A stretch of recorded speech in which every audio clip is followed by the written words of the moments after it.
राम कुल सूर्य कुल बाद में आया।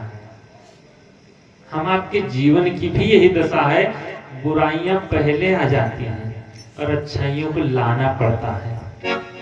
अच्छाइयों के लिए संगति करनी पड़ती है, लेकिन बुराई के लिए कोई संगति नहीं, अपने आप आ जाती है। रावण जब आया तो रावण तो विश्व विजेता था ही, गया खूब तपस्या किया। गोस्वामी बाबा कहते हैं कीन विविध तपतीनि हो भाई, कीन विविध तपतीनि हो भाई, परम उग्र सोई बरनि न जाई, परम उग्र सोई बरनि न जाई। गयो निकट तप देखि विधाता, गयो निकट तप देखि विधाता, मांगहु वर प्रसन्न में ताता, मांगहु वर प्रसन्न में ताता। करि बिनती पद गहि दस सीसा, करि बिनती पद गहि सीसा, बोलियो वचन सुनहु जगदीशा, बोलियो वचन सुनहु जगदीशा। तीन विविध तप तीनों भाई, रावण, कुंभकर्ण और विभीषण। मानस में ये तीन राक्षस हैं, तीनों गए खूब तपस्या, इतनी तपस्या की कि परम उग्र ने वरनि सुजाई, इतना कठोर तपस्या की जिसका वर्णन नहीं किया जा सकता। ब्रह्मा जी देखे रे वाह इतनी तपस्या, मांगो वर प्रसन्न में दाता, वर मांगो रावण, वर मांगो। रावण आप बोला महाराज हम काहू के मरे न मारे, हमको संसार में कोई न मार पाए। अच्छा, राक्षसी वृत्तियां यही चाहती हैं कि हम कभी मरे ना, राक्षस लोग यही चाहते हैं हम मरे ना। रावण भी कहा महाराज कोई न मार पाए। ब्रह्मा जी ने कहा बाबू ये तो हमारे हाथ में भी नहीं है, यहाँ जो अमृत भी पा लिया उसे भी मरना पड़ा, इसीलिए मरना तो पड़ेगा ही, दूसरा वरदान मांगो। क्योंकि सुख पाता रहा जो सदा जग में, उसे आखिरी में दुख पाना पड़ा। पछताया नहीं जो कभी भी कहीं, उसे अंत समय पछताना पड़ा। कोई फूल न बाग में ऐसा खिला, खिल के न जिसे मुरझाना पड़ा। विधि का यहाँ अटल विधान राज से आना पड़ा, उसे जाना पड़ा। जो आया है उसको जाना ही है। ब्रह्मा जी ने कहा दूसरा वरदान मांगो कोई। रावण ने कहा तो एक काम करो, हमको बानर मनुष्य जात दई मारे, केवल हमको बंदर मार पाए या फिर मनुष्य मार पाए। रावण क्यों कहा बंदर मनुष्य? क्योंकि रावण बड़ा बुद्धिमान था। रावण ने सोचा बंदर मनुष्य तो हमारे आहार हैं, और बंदर और मनुष्य को आएंगे मारने तो हम उसको बीन बीन खा जाएंगे और बलशाली हो जाएंगे। और ये ब्रह्मा जी की बुद्धि थोड़ो है। हाँ, हमारे तो 10-10 सिर हैं, इनके 4 सिर हैं, तो इनके पास बुद्धि ज्यादा थोड़ो मिलेगी। और जो ही मांगा ब्रह्मा जी ने कहा तथा। पहुंचे कुंभकर्ण के पास।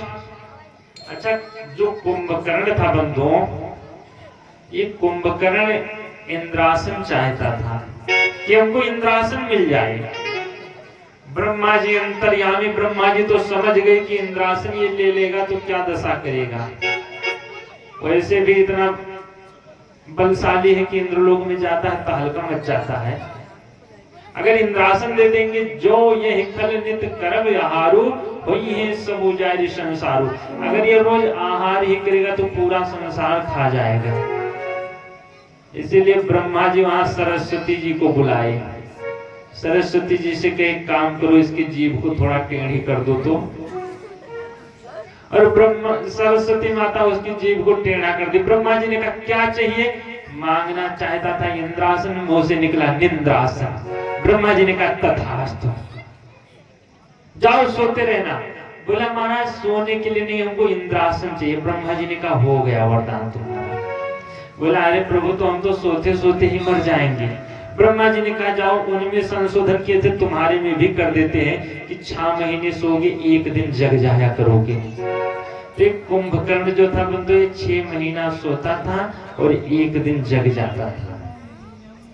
ब्रह्मा जी विभीषण के पास पहुंचे, गयो विभीषण पास पुनि, कहो पुत्र वर मांगे। ब्रह्मा जी ने कहा पुत्र वर मांगो। रावण सुना, रावण ने कहा अरे महाराज उसको पुत्र बना लिए, उससे तुम संबंध जोड़ लिए। ब्रह्मा जी ने कहा भैया हमारा संबंध उसी से जिसका संबंध भगवान से जुड़ा होगा। प्रत्यहि मांग्यो भगवंत पदे, कमल अमले अनुरागे। विभीषण ने कहा महाराज हमको भगवान के चरण कमलों का दर्शन मिलता है, बस और कुछ नहीं चाहिए। और यहाँ से तीनों भाई वरदान पाए। गया रावण अपनी लंका बसाया, रहने लगा और बड़ा अत्याचार फैलाया। एक दिन अपनी सभा रावण बैठाया, रावण कहने लगा देखा जब तो बड़ी लंबी सभा। अच्छा रावण की जो सभा थी उसमें रावण के ही 1 लाख पूत 1.25 लाख नाती, 2.25 लाख तो यही हो गए। अब जिसके यहाँ 2.25 लाख अपने ही परिवार हो तो कहेगा अरे भैया पूरा गांव छका सकते हो। रावण ने कहा इतने लोग हो, अब एक काम करो, मनुष्य के पास तो कोई संपत्ति है नहीं, मनुष्य तो अपने दुख से ही दुखी है, उसके पास नहीं जाएंगे, हम आप देवताओं से युद्ध करेंगे। और ये ज्यादा देवताओं से युद्ध करता, देवताओं को मार मार कर लंका में ले आता, सबसे चाकरी कराता। बंधुओं कहीं भी ना यज्ञ होती, ना कथा होती, ना ब्राह्मण का भोज होता, बड़ा अत्याचार। आज जो हम आप कथा सुन रहे हैं, त्रेता युग में रावण के समय में कहीं कथा भी नहीं होती थी। तेहि बहुविध त्रासै देश निकासै, जो कह वेद पुराणा, जो वेद पुराण की कथा गाता था उसको देश से ही निकाल देता था।